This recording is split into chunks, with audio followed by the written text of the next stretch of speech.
Y'all check this out. Mark Dice. First of all, this video is not an attack on Candace Owens. About Candace. I like Candace Owens a lot. I think she does fantastic.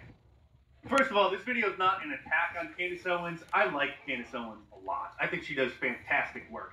But I am a media analyst, a media critic, and to me there are no sacred cows. And sometimes we all need one or some of our peers to help nudge us in the right direction when we're not exactly on course.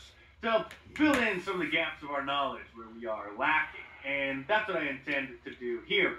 Because Candace made some recent comments about how she believes that Hollywood was created by the CIA, and she's being attacked by Media Matters, saying it's completely ridiculous, and she got community noted for it. Here's what she said. And I will tell you, I am a big believer that Hollywood was created by the CIA. I believe that. I firmly believe that. You can say that's a conspiracy theory. When I think about all of the societal ills, and I think about how they artificially place people at the top of Hollywood who are preaching toxic principles, routinely anti-family principles, now definitively satanic principles, it just should make you pause and wonder, why is that? Well, I did cover this in detail in my book, Hollywood Propaganda, How TV, Movies, and Music Shape Our Culture, which came out back in 2020, which made it up to number 3 on the Amazon bestseller list of all books. And in that book, I detail what are called social impact agencies, which are literally lobbying firms in Hollywood that organizations hire to then lobby and persuade the writers, producers, and the studio heads in order to incorporate certain messages about diversity, equity, and inclusion into their television shows and into their movies. To literally insert propaganda into mainstream entertainment that is just designed to look like ordinary entertainment. And of course, I named names. One of them is called Proper Daily, which was co-founded by a guy named Greg Proper, who used to work for the Clinton Foundation. Another one is called Purpose, which brags on their website that they use public mobilization and storytelling to help leading organizations, activists, businesses, and philanthropies engage in this fight for DEI, of course. And we create campaigning labs and new initiatives that can shift policies and change public narratives when it matters most. Back in 2019, Proper Daily held a private event with 400 of the most influential writers, producers, and executives in Hollywood in order to lobby them to, well, implement what's called social impact entertainment, or SIE, into their projects. Which, of course, is a fancy term for social justice propaganda, where they did admit that they wanted them to think differently or with more nuance about certain characters or storylines and hopefully create a more empathetic public. In other words, they were lobbying them about the kinds of messages they wanted to be inserted into mainstream entertainment in order to shift public sentiment about, well, certain issues like Black Lives Matter and LGBTQism. These are not PR firms. These are lobbying agencies. And unlike lobbying in Washington, D.C., which does have a bunch of strict rules, which, of course, the lobbyists and members of Congress, other public officials always break, but there are rules in place regarding the kinds of gifts that can be given in order to try to avoid bribery, because bribing a public official in order to get them to vote for or against something is against the law. But there are no laws about social impact agencies giving gifts to writers, producers, studios, in order to encourage them, to persuade them, to lobby them, to get them to do what it is that their client is paying the social impact agency to get them to do. And Lesbians Against Defamation basically functions as a lobbying firm on their own, and probably also employs some of the more powerful and well-connected ones like Proper Daily, Purpose, and others through their GLAAD Media Institute and their annual Studio Responsibility Index, which is a report that they put out that tracks the number of LGBTQ characters and plot points in all the major television shows and all the major networks and movies. And they use that in order to persuade, to harass, to coerce the studios into making more of them every year. Because it's never... Let me tell y'all something. This is not just something that he's talking about just now, 2023. This has been going on for a very, very long time. This is one of the main reasons I never have really got off into any Hollywood movies or actors and all that other kind of bullshit, because it's socially engineering. It's also brainwashing, indoctrination, and it's programming a society. Enough, and they're never happy, and they're never going to be happy. And their 2023 Studio Responsibility Index report is 90 pages long, and it tracks all the content from all the major studios, including Amazon Prime and Apple Plus and Netflix, Walt Disney, of course. And then this report is used to create the DEI score for the studios. And as you can see, Netflix had 22% of their total films that the studio produced last year were LGBTQ inclusive. And so they only rated them fair. 22%, almost a quarter of their films have it in there. That's not even good. It's just fair.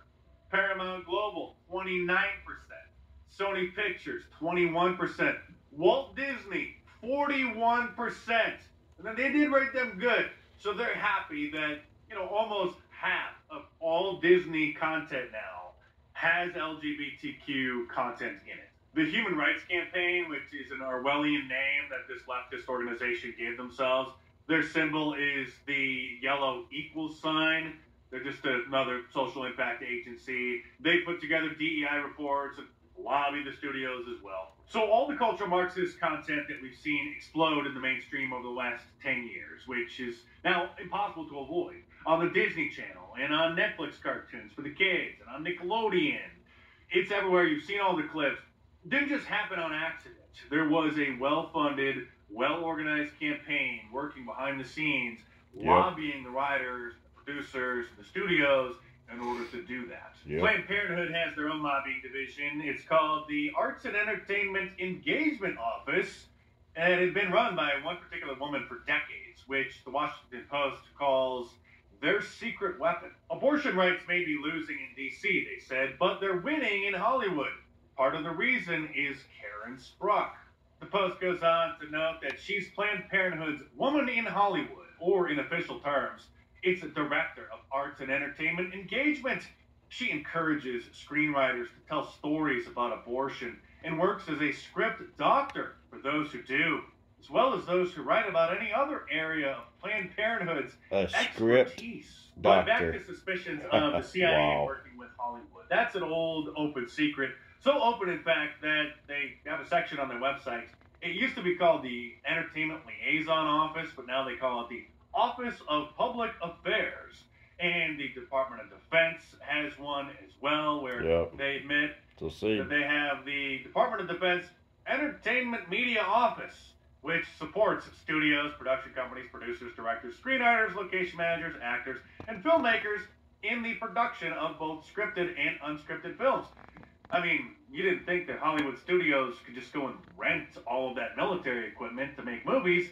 They have to get it from the government, which gives it to them for free as long as those films are going to be pro-war, pro-military industrial complex.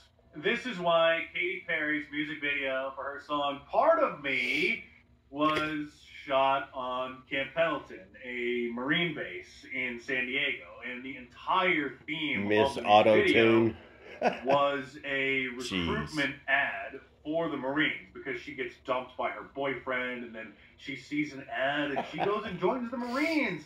And it's amazing. Sign up, boys and girls, and you too can be sent off to defend the borders of foreign countries. But it gets even better. In his memoir, Company Man, 30 Years of Controversy and Crisis in the CIA, former CIA officer John Rizzo admits that the agency recruits celebrities as intelligence assets and then uses them on missions when they're overseas in order to spread disinformation to foreign leaders and gather information from them as well, because many foreign leaders will open up to the celebrities of talk third to them, world tell countries them certain things that they wouldn't tell ordinary people, because most people, the mentally enslaved, the godless, see celebrities as their gods. And when Ben Affleck was promoting his film Argo, which was based on a true story about the CIA working with a Hollywood studio to pose as a film crew in order to help rescue hostages over in Iran back in the late 1970s, he was asked if there are still CIA agents working in Hollywood, and he played coy because he doesn't want to reveal just how much he knows about the practice. Are there many actors in Hollywood who also moonlight as agents, do you think? I think there are probably quite a few, yes. I think probably Hollywood is full of CIA agents, and we just don't know it. And I wouldn't be surprised at all to discover that, this was extremely common. Well, at least he was fairly honest. I mean, he played dumb, but he did give an honest answer because, well, of course they are. Fighting Intelligence Report, which I've quoted from directly numerous times over the last almost 20 years as a media analyst, and now nobody else really wants to talk about it, although Robert F. Kennedy Jr. did mention it on a couple podcasts last year. Let me stop it right there. Y'all check it out. This is Mark Dice. This is the dude, that one right there that I was telling you about.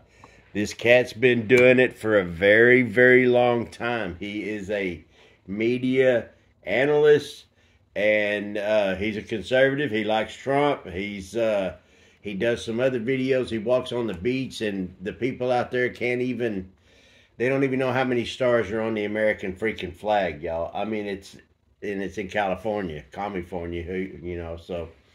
But social engineering, social indoctrination, social brainwashing, from cartoons, straight out of the crib, y'all.